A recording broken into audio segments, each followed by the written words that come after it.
Bonjour, et bienvenue sur Film Résumé. Aujourd'hui, je vais vous résumer un film de suspens de 2019 intitulé Sinistre Séduction. Spoiler à venir. Prenez soin de vous, et bon visionnage. Le film commence avec un homme qui s'appelle Mark. Il fait son jogging. Mais un homme arrive, le blesse avec une arme et le fait disparaître. Ensuite, on nous montre la femme de Mark, Sharon. Elle est très triste que son mari ne soit plus de ce monde. Sharon traverse également une très mauvaise passe. En plus, tout le monde a appris qu'elle avait une liaison avant la fin de son mari et c'est pourquoi son affaire immobilière ne marche pas très bien. Sharon se réveille ce jour-là et va réveiller son fils Anthony pour l'emmener à l'école. Mais Anthony n'est pas très excité d'aller à l'école. Alors, voyant cela, Sharon lui demande si quelqu'un l'intimide là-bas. Alors Anthony le nie. Il se prépare et va à l'école. Après cela, le détective Barnes vient rencontrer Sharon. Barnes est un détective et travaille actuellement sur l'affaire de la fin de Mark. Il est venu rencontrer Sharon pour faire le point sur cette affaire.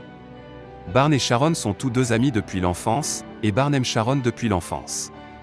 Mais jusqu'à présent, Sharon ne lui a pas donné sa chance. Pendant ce temps, à l'école, un garçon nommé Brent intimide Anthony. Puis arrive un autre garçon qui s'appelle Dylan, qui a l'habitude d'aider Anthony. Brent le voit et en profite pour partir. Puis vient une fille nommée Megan. Anthony aime beaucoup Megan, mais il n'a pas assez de cran pour lui parler. Dylan le remarque et décide alors de présenter Anthony et Megan l'un à l'autre. Dylan emmène ensuite Anthony jouer au football américain sur le terrain de l'école. Brent est également présent. Lors du jeu, Brent enfreint les règles pour faire du mal à Anthony.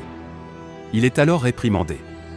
Plus tard, lorsque Dylan et Anthony sont au vestiaire, Anthony demande à Dylan pourquoi est-ce qu'il l'aide autant. Dylan lui répond alors que c'est parce que comme Anthony, il a perdu son père qui a mis fin à ses jours il y a 2 ans, donc il le comprend et partage cela avec lui. Après cette conversation, quand Anthony ouvre son casier, ses vêtements ne sont plus là. Il va ensuite vérifier s'ils sont aux toilettes. On dirait que quelqu'un a mis ses vêtements dans les toilettes. En fait, cet acte a aussi été fait par Brent. Anthony rentre ensuite à la maison avec Dylan qui le raccompagne. Sharon les accueille et s'inquiète pour son fils, voyant ses vêtements dans un sac trempé. Mais elle est contente d'apprendre qu'Anthony a organisé une fête à la maison pour la soirée. Ça veut dire que son fils socialise avec ses camarades. Le soir, lors de la fête chez Anthony, Dylan entre dans la maison pour aller aux toilettes. Là, il entre accidentellement dans la chambre de Sharon. Il regarde alors ses photos de famille. Puis Sharon arrive. Les deux se parlent alors. Dylan lui raconte la fin des jours de son père. Puis, quelques jours plus tard, Dylan vient voir une propriété de Sharon. En fait, Sharon fait de l'immobilier et cette maison lui appartient également. Mais maintenant, elle ne veut plus vivre dans cette propriété parce que Mark lui manque beaucoup quand elle y est. Dylan lui dit que son oncle voudrait acheter cette propriété, et il regarde toute la maison. Quelques jours plus tard, Anthony joue mieux que Brent à l'entraînement de football américain. Brent se met en colère en voyant qu'Anthony joue bien. Puis il va au casier d'Anthony pour mettre ses vêtements dans les toilettes. Mais cette fois, le casier est fermé à clé. Dylan arrive alors et voit Brent près du casier d'Anthony. Dylan le menace pour qu'il arrête d'intimider Anthony. Pendant ce temps, à la maison, Sharon reçoit du courrier de l'homme avec qui elle a eu sa précédente liaison, Joe Landon. De tels courriers sont arrivés avant, mais elle n'en a pas encore parlé au détective Barnes car cela l'embarrassait. Ensuite, lorsque Sharon parle des courriers à sa secrétaire Cathy, cette dernière lui donne également le conseil d'en parler à Barnes, mais Sharon trouve toujours des excuses pour ne pas le faire. Et elle ne lui dit rien par la suite. Pendant ce temps, à l'école, Dylan motive Anthony à proposer Megan de sortir. Alors, Anthony demande à Megan de sortir avec lui. Et elle accepte. Le soir même, Anthony prend la voiture de Dylan et va au rendez-vous. En attendant de récupérer sa voiture, Dylan reste chez Anthony. Dylan et Sharon sont alors seuls à la maison. Ils discutent de la misère qui se passe dans leur vie mutuelle. Dylan demande alors à Sharon de déchirer les pages du livre de Mark pour s'apaiser. Elle le fait, et se rend plutôt soulagée de le faire. Au même moment, le rendez-vous d'Anthony se passe très bien. Les deux s'embrassent dans la voiture. Sharon quant à elle prend son bain dans la maison. Puis Dylan vient dans la salle de bain. Il se joint à elle en enlevant ses vêtements. Sharon le voit, mais elle ne peut pas le refuser. Et c'est à partir de là que leur liaison commence. Au bout d'un moment, Anthony rentre de son rendez-vous. Puis Dylan rentre chez lui. On nous montre alors la maison de Dylan, qui se trouve être en très mauvais état. En fait, le genre de style de vie qu'il montrait aux autres était faux. Puis nous apprenons que le courrier que recevait Sharon était en réalité envoyé par Dylan. En fait, tout ce qui se passait jusqu'à maintenant n'était pas une coïncidence. Dylan devient l'ami d'Anthony pour une raison précise, mais ni Anthony ni Sharon le savent. Quelques jours plus tard, à l'école, Brent se confronte à Megan, la petite amie d'Anthony. Il pense que quelque chose ne va pas chez Dylan. Mais Megan ne croit pas ses paroles. Brent lui propose alors d'aller au bureau et voir le dossier de Dylan. En fait, la mère de Megan travaillait dans ce bureau. C'est pour cela qu'elle pouvait accéder au dossier des élèves. Plus tard, Brent croise Dylan. Il lui dit qu'il connaît son secret et qu'il va le dire à tout le monde. En entendant cela, Dylan se crispe. Il se dit que Brent n'est peut-être pas au courant de la vérité et décide de préparer un plan pour l'arrêter. Avant, il va voir Anthony et lui demande s'il mentirait pour lui s'il le fallait, pour qu'il puisse rester dans l'équipe. Anthony lui dit que oui. Plus tard, Dylan se coupe alors la main et va sur le terrain le montrer à tout le monde et dénoncer Brent, en disant que c'est lui qui lui a fait. Le détective Barnes vient également à l'école car c'est une affaire sérieuse. Il raconte ensuite tout à Sharon, qui vient aussi à l'école. Lorsque Barnes lui pose la question, Dylan dit que Brent l'a blessé. Lorsque Barnes demande à Anthony si c'est vrai, il répond aussi que oui, c'est vrai. Maintenant, toutes les preuves sont contre Brent. Brent est alors suspendu de l'école. Puis Sharon rentre à la maison avec Anthony. Elle lui demande pourquoi il ne lui a jamais dit que quelqu'un l'intimidait à l'école. Et les deux commencent à se disputer à ce sujet.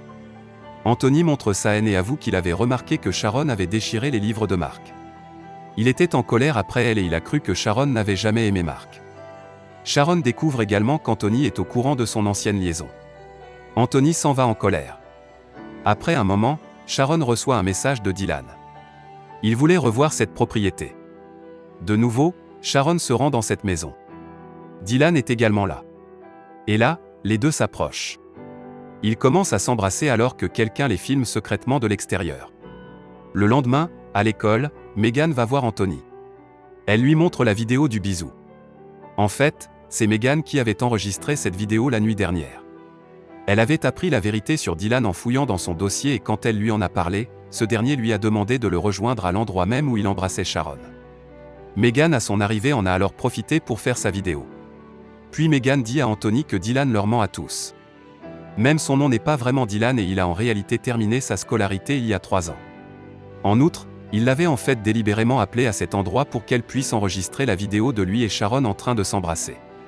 Megan interroge ensuite Anthony sur l'incident du couteau de Dylan et Brent. Anthony avait menti ce jour-là, alors il part sans rien dire à Megan. Après quelque temps, Dylan rencontre Megan. Il lui arrache son téléphone. Il prend la vidéo dans son téléphone.